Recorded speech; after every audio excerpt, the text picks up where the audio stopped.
What up, Ho Biscuits? It's your girl Skitten, back at it again, and we're here to watch some more of Overly Sarcastic Productions' amazing animations. This one is about Dionysus, which I'm super excited about because one of the last papers I ever wrote for college, I'm gonna take that off right now because that is making my earring poke me in the back of my head. But one of the last papers I ever wrote for college, pew pew pew pew pew pew, I graduated college, pew pew pew pew, so excited, pew pew pew pew. It was about Dionysus. I got like a B on it because like it wasn't long enough, and also she was mad that I didn't bring up the similarities between Dionysus and Jesus. And I just would like to say, Mrs. Professor Ma'am, that I was trying not to go to hell. I'm a good Christian woman, and I would never draw comparisons between the Lord and Savior Jesus Christ and that heathen Dionysus.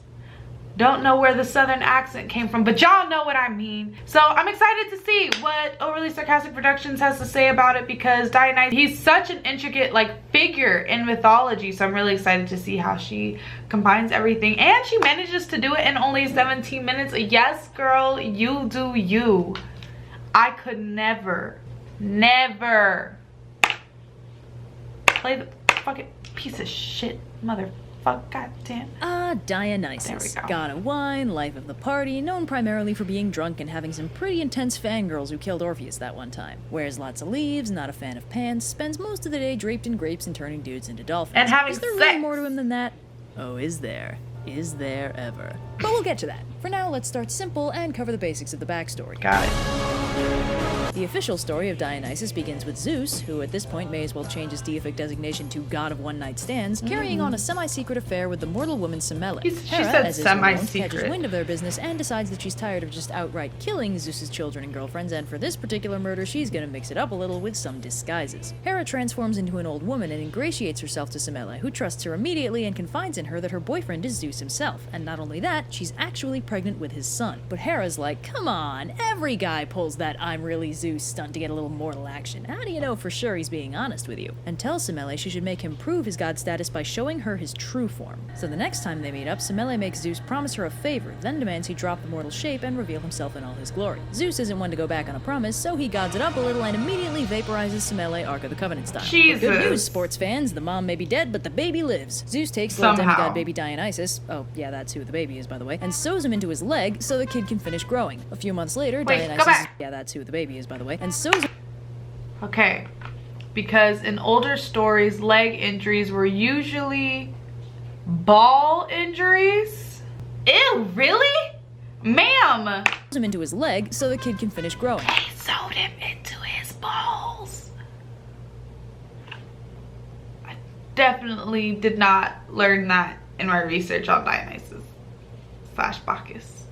A few months later, Dionysus is born for realsies, and his exploits can really get started. Keep an eye on that initial theme of rebirth. It's central to some very interesting aspects of his character I'll explore later. But first, shenanigans! Dionysus is, of course, wildly unsafe on Olympus on account of Hera, so Zeus sends him away to be raised in secret. Exactly who raises him varies from telling to telling, with foster parents ranging from Hermes, the titaness Rhea, the mortal king Athamas, and Queen Ino, who raise him as a girl, and even Persephone. Let's also make note of his connection to Persephone in this version. Got it. This is all going to come together later, I promise. I believe you. So Dionysus grows up to young adulthood and begins his classic godly exploits. He starts off by discovering how to make wine, but before he can spread this knowledge to the rest of the world, Hera drives him temporarily crazy, and he wanders around for a while before Rhea fixes his brain. Then he gets on that whole teaching the world how to make wine thing, and wanders pretty far afield. There's a story that Alexander the Pretty Alright stumbled on a town called Nyssa during his journeys along the Indus River, which they told him was founded by Dionysus during his meanderings. Dionysus is also a major cutie, which gets him in a spot of trouble when he gets abducted by sailors for unsavory purposes. Of course, they get more than they bargained for, and Dionysus responds by turning the mast and oars into snakes, filling the ship with ivy and the sound of flutes, and possibly turning into a lion. This obviously terrifies and/or maddens the sailors, who leap overboard and are promptly turned into dolphins. You may be wondering, hey, how did the cheerfully drunk god of wine do all that stuff you just said? What does feral wildlife and crippling insanity have to do with a fine Chardonnay?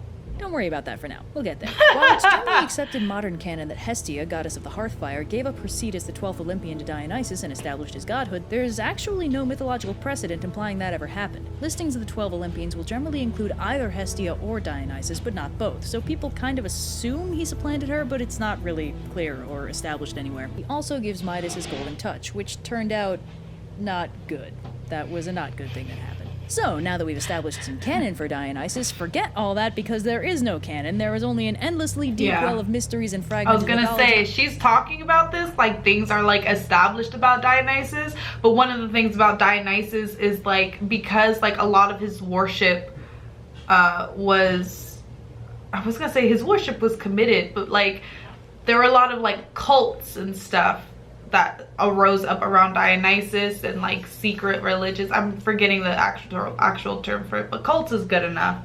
But because like so many of those cults like were just drawing from different things or whatever, Dionysus is really just a big mystery. Like he's kind of a nebulous figure. So I'm excited to see what she says. And Dionysus is much older and weirder than he seems. Like Dumbledore. To start our dive down this well, a little historical context. Ancient Greece, as we generally conceive of it, got going around 700 BC. Got it. Before that, the civilization in the area was Mycenaean Greece, which existed between 1600 and 1100 BC. After it fell apart in the late Bronze Age collapse, there were a few centuries of Dark Ages where nothing really got written down, and then city-states started popping up and Greece got its act together over the course of a couple hundred years, starting around 900 BC. Mycenaean Greece and Ancient Greece had a pretty interesting dynamic, since although they were, practically speaking, different cultures, Ancient Greece really seems to have thought of itself as a successor to Mycenaean Greece. Classics like the Iliad and the Odyssey were written in the 700s BC, but explicitly set in the legendary past of Mycenaean Greece. So it's like Ancient Greece squared. There was also linguistic rollover. Mycenaean is considered an early form of Greek, but was written in Linear B, a syllabic script which was replaced around 900 BC by the basically modern Greek alphabet, which in turn was derived from the Phoenician alphabet. We do know that the Mycenaean religion seems to have put a stronger focus than Hellenism did on worshipping chthonic gods, deities with connections to the underworld, and that Poseidon's Earthshaker epithet designated him as a chthonic god and might have been why he was considered so important, while Zeus, in contrast as a sky god, was barely acknowledged. There's also, no Mycenaean equivalent to Hades, although Persephone and Demeter are both Mycenaean in origin. Anyway, regardless of who they used to be, by the time ancient Greece as we think of it got going and we started getting written records again, all those old Mycenaean gods were pretty solidly locked into their new Hellenized characterizations. Poseidon got nerfed and sidelined and had his chthonic connections minimized, chthonic gods in general were shunted to the background, sky god Zeus got to be the most important dude on the block, and everyone adjusted pretty quick. Well, everyone except for Dionysus. Yeah. See, here's the thing.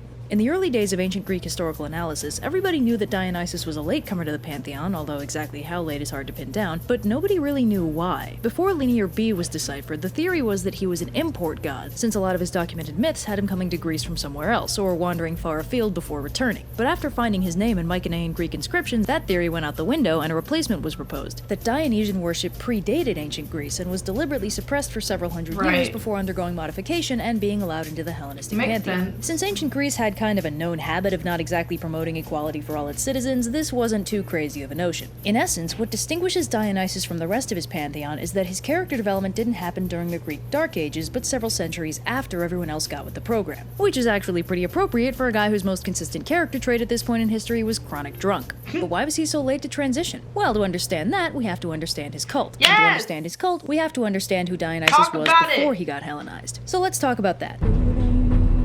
First of all, let's define some names. Dionysus is usually the name used for the Hellenistic characterization we've already established. Orphic Dionysus is the scary, older version embraced by the religion of Orphism, a characterization that puts the focus more on themes of death and rebirth. These two have notably different backstories. Confusing matters, Orphic Dionysus has been equated with another figure called Zagreus, and it's unclear whether this was a later syncretism or an early case of multiple names for one god. Orphism, side note, was a 6th century BC religion that basically boiled down to an attempt to understand life and death. It mostly worshipped gods or figures and left alive, like Orpheus, hence the name Orphic. Other noteworthy figures of worship included Persephone, for fairly obvious reasons. But working from this definition, it's unclear why Dionysus would have caught the attention of a cult focused on death and rebirth, when it seems like the farthest we can stretch his characterization at this point is drunk and rowdy. What connection did Dionysus have with the underworld that would cause an Orphic cult to favor him?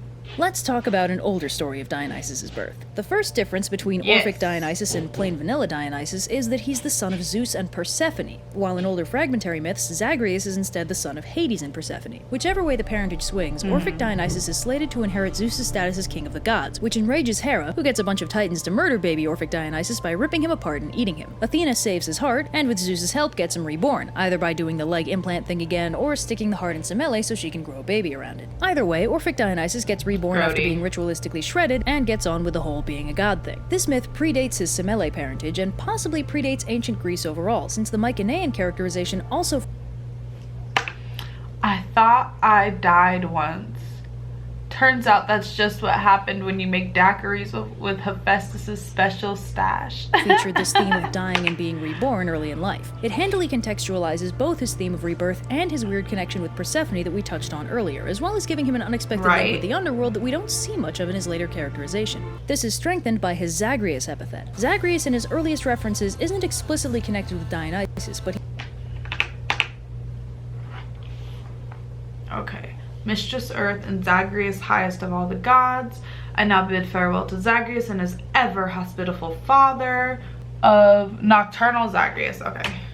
he is strongly linked with Hades and the underworld in general. In his earliest references, from around the 600s BC, it's not even clear if he and Hades are different entities, and he's hugely important in the underworld hierarchy. Zagreus as a standalone entity seems to have been a very important chthonic god, and by appending his name to Dionysus, Dionysus inherits his strong underworld connections. Going back as far as we can, the Mycenaean inscriptions we have confirm that Dionysus' death and rebirth, as well as his status as a son of Zeus, were original elements of his characterization, not later additions by his Orphic cult. Got it. He's also got some themes of being abandoned by humanity and raised by nature, which might play into his later nature and animalistic associations. So this gives us something of a starting point. Got it. Dionysus enters the ancient Greek world as a god of death and rebirth with strong connections to the underworld. Those underworld connections appeal to the later Orphic religious movement, causing his characterization to get a bit schizophrenic as they put focus on an element of his characterization otherwise largely being left behind. Anyway, this alternative birth myth gives us something of a feel for where his characterization started, but doesn't really explain why he would have been excluded from the Hellenistic pantheon. And we also haven't put together where his wine connection came from yet. So now let's talk about what his personal cult can tell us about the rest of his characterization. The cult of Dionysus was, unfortunately for us, a mystery cult, meaning its exact rituals and that's the word that I was like, the mysteries, the cults, it was a mystery cult. Jesus fucking Christ, Skitten, like, get it together, bitch. Practices were kept secret from outsiders. I've been out of school too goddamn long. Stay in school, kids.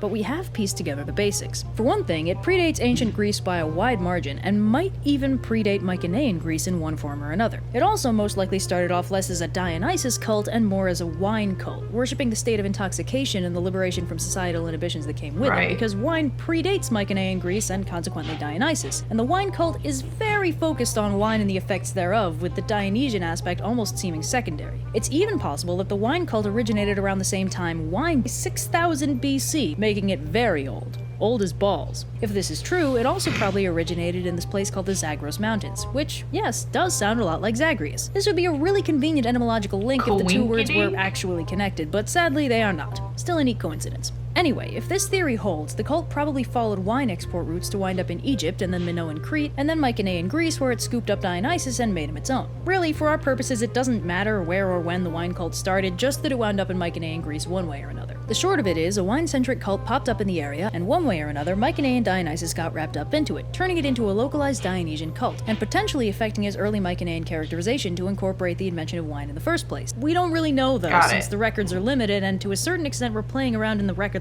Dark Ages, but it would make sense. So by the time the Dark Ages wrapped up, the cult of Dionysus was firmly established and centered on the Dionysian mysteries, which was this ritual that predominantly focused on getting crazy stupid.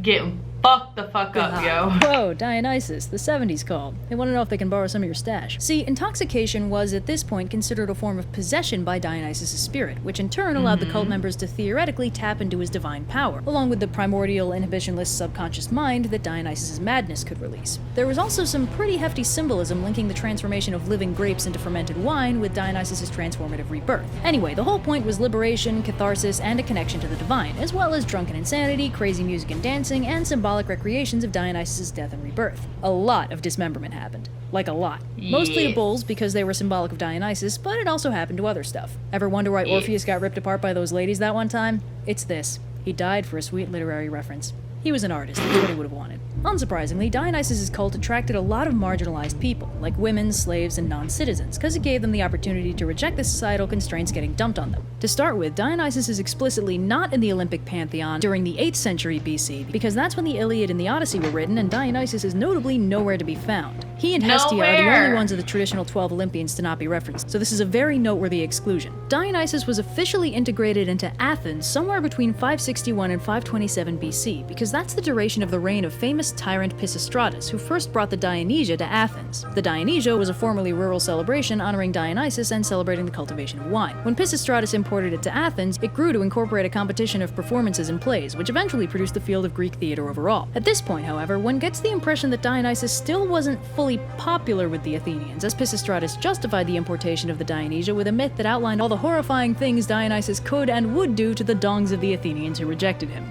This is not a joke, and is also why the Dionysia would feature a parade of people carrying sculpted junk. Contemporary imagery of Dionysus also usually recalled an older visual, where he sported a beard and had an overall mature look, so at this point Dionysus has landed in Athens but hasn't fully transitioned to his popular young drunk hippie characterization yet. The next milestone comes to us from Euripides, who provides us with a literary missing link in the form of the Bacchae, first performed in 405 BC at the Dionysia festival. The Bacchae shows us a Dionysus in roughly the middle of his transition from terrifying god of uninhibited madness to party guy, as he returns to Greece from a globe-trotting exile with an army of Maenads to claim his divine status and take revenge on a king who outlawed his worship. This Dionysus is the child of Zeus and Semele, born prematurely, roughly in accordance with the Hellenistic version we discussed earlier. But in this case, the people of Thebes refuse to believe his divine origins, so he drives them crazy and claims them as his followers. After a sufficiently large number of shenanigans involving natural disasters and plagues of madness, Dionysus begins to warp King Pentheus' sanity, who begins to see through Dionysus' mortal disguise and notices that he has horns, another holdover from the older, scarier characterization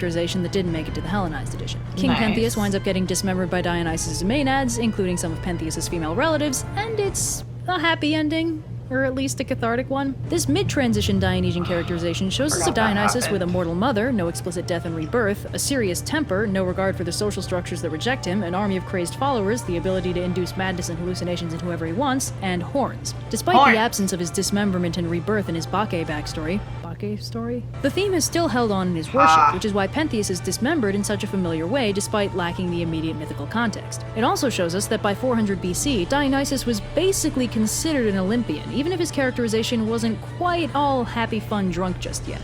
I should probably just make the Bacchae its own video. But even though Dionysus has attained a level of chill deemed acceptable by polite Athenian society, he's still not really recognizable as the party dude we all know and love. He's getting there, but he's not there yet. So what's next? Well, here's the deal with that.